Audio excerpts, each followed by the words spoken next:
You know that feeling when you suddenly find yourself doing something, like grabbing a snack or maybe checking your phone, Uh-huh. and you didn't really, decide to do it, it just sort of happened. Yeah, absolutely. And it's Hmm. easy to think, oh, I just lack willpower. Exactly. But what if it's less about willpower and more about, well, the environment around you? Something quieter, maybe? That's precisely it. We put so much weight on our internal drive, motivation. Right. But today, in this deep dive, we're exploring Chapter 6 of James Clear's Atomic Habits. Ah, okay. Chapter 6. And it really digs into how our surroundings often subtly shape what we do every day. Okay, so chapter 6 is arguing motivation might be a bit overrated. In a way, yes. Or at least that the environment plays a much bigger, maybe starring role than we often admit. Hmm. It brings up this idea of choice architecture. Choice architecture. What exactly does that mean? It's basically how the options we face are presented. The way choices are structured can, well, significantly nudge our actions one way or another. Okay, so it's not just abstract theory then. Not at all. Understanding this gives you, the listener, real practical strategies. How so? Well, you can actually start designing your own environment consciously to support the habits you want. And maybe make the unwanted ones a little harder. Exactly. It's about making progress feel, well, almost effortless, creating a smoother path. Okay, let's get concrete. That hospital study you mentioned, Anne Thorndike. Yes, at Massachusetts General Hospital. A great example from the chapter. So picture this hospital cafeteria. Lots of people making quick food and drink choices. Right. And initially, the setup was pretty standard. Refrigerators right by the cash registers, stocked only with soda. Makes sense. Easy grab and go, probably high profit margin. It does. But Thorndike's team saw this as, well, choice architecture already in action. Soda was the obvious choice right there at the checkout. The most convenient? Precisely. So they decided to subtly tweak that architecture. They added water to all the refrigerators, not just a separate one. And they also put baskets of bottled water near the food stations, other places you might grab something. And the results were pretty striking, weren't they? They really were. Over just 3 months, and this is the crucial part, with no posters, no announcements, no pep talks, Just changing the layout. just changing the environment, Yep. soda sales dropped by 11.4%, Yeah. and sales of bottled water, they jumped up by 25.8%. That's a big shift just from making water more visible and available. It really underscores the point. Often we choose what's easy, what's right in front of us, not necessarily what we'd say we want if you asked us directly, Location, location, location. but for choices. Kind of, yeah. It shows how our environment can guide us, almost unconsciously. It really makes you think about, those cookies sitting on the kitchen counter. Or the donuts that just magically appear in the office break room. Exactly. You weren't even thinking about them, but bam, there they are. And you grab one. This connects to a classic idea in psychology, Kurt Lewin's equation. B equals F, P-E. Behavior is a function of the person in their environment. Right. It's not just about the person, your personality, your goals. Yeah. The E, the environment, is a massive factor, Our surroundings pull on us. a significant pull. And, businesses have known this for ages. Oh, yeah. Way back in the 1950s, Hawkins Stern talked about suggestion impulse buying. Suggestion impulse buying.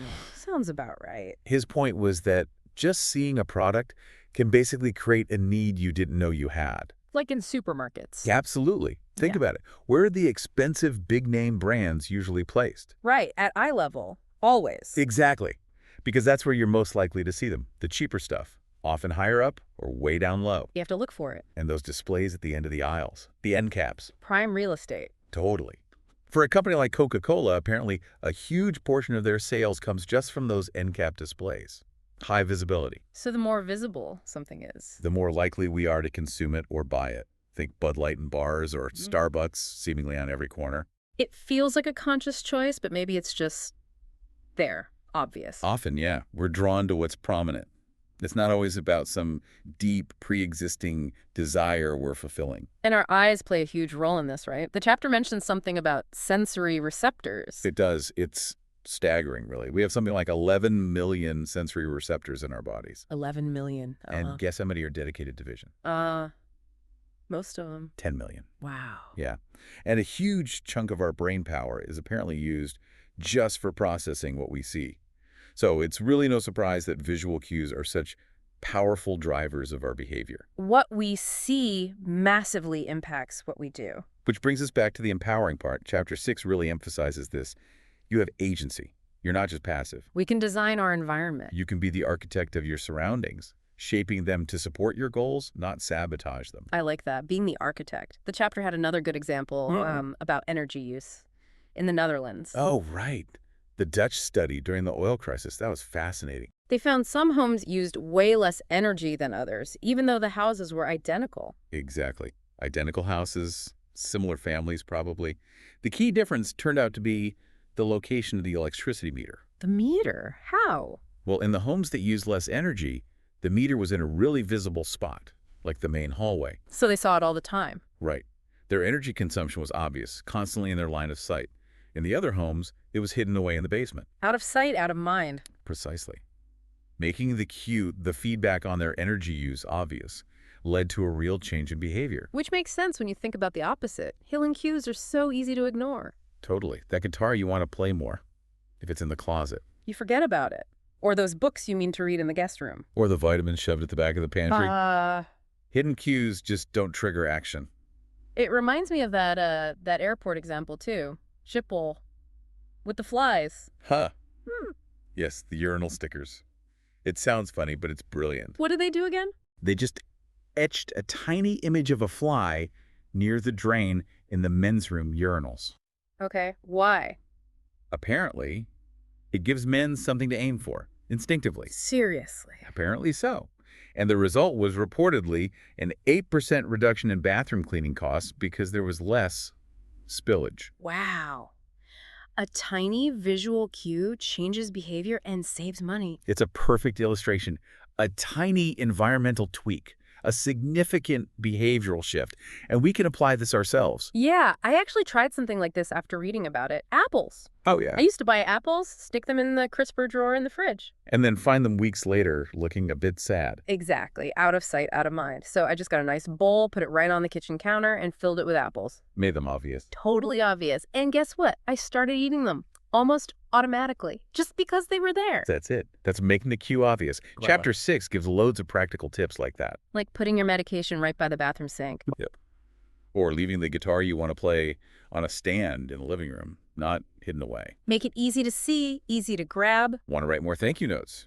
Keep the stationery right there on your desk. Drink more water. Keep water bottles everywhere you usually hang out. Exactly.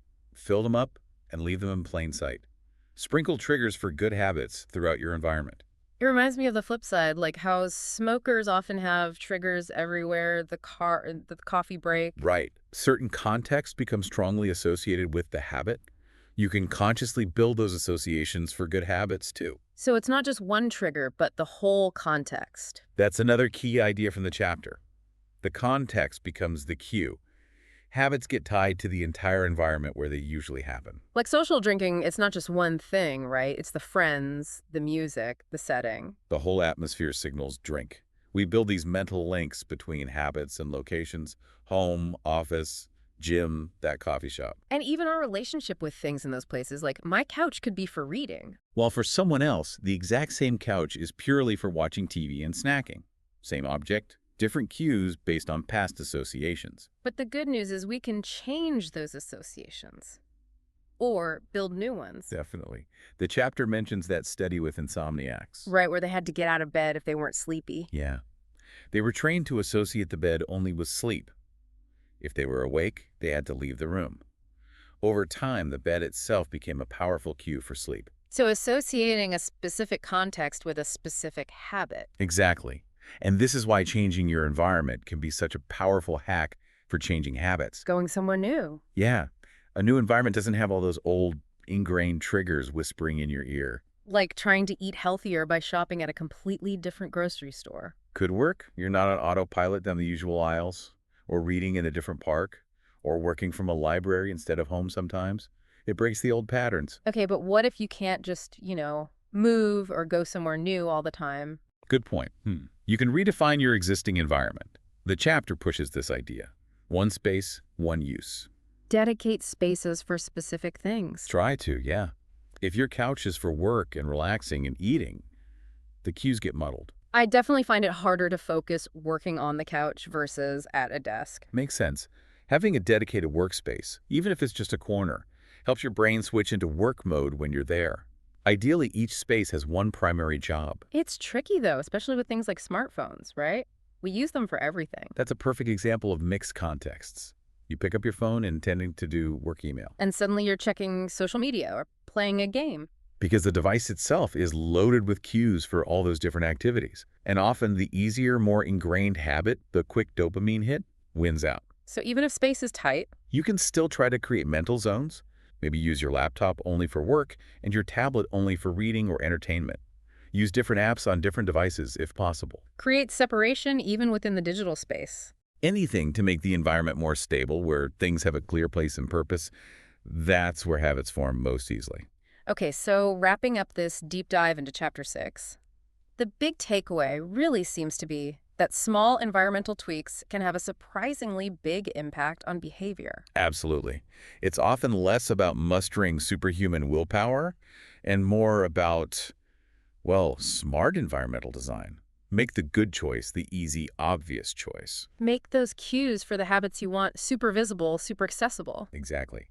Put them right in your path. And then, over time, the context itself, the room, the time of day, the situation starts to become the cue. It gets baked in. The whole environment signals the habit, making it feel more automatic. And don't forget the power of a fresh start if you can get it.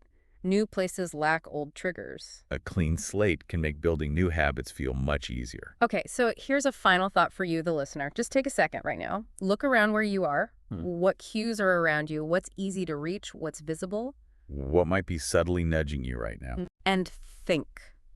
Is there one tiny change you could make to your immediate environment right now or later today based on this? Just one small tweak to make a desired action a little more obvious, or an undesired one a little less so. Maybe move the fruit bowl, put your running shoes by the door, hide the remote. Experiment with it. Just one small environmental change. See what happens. You might be surprised how effortless progress can feel when your environment is on your side.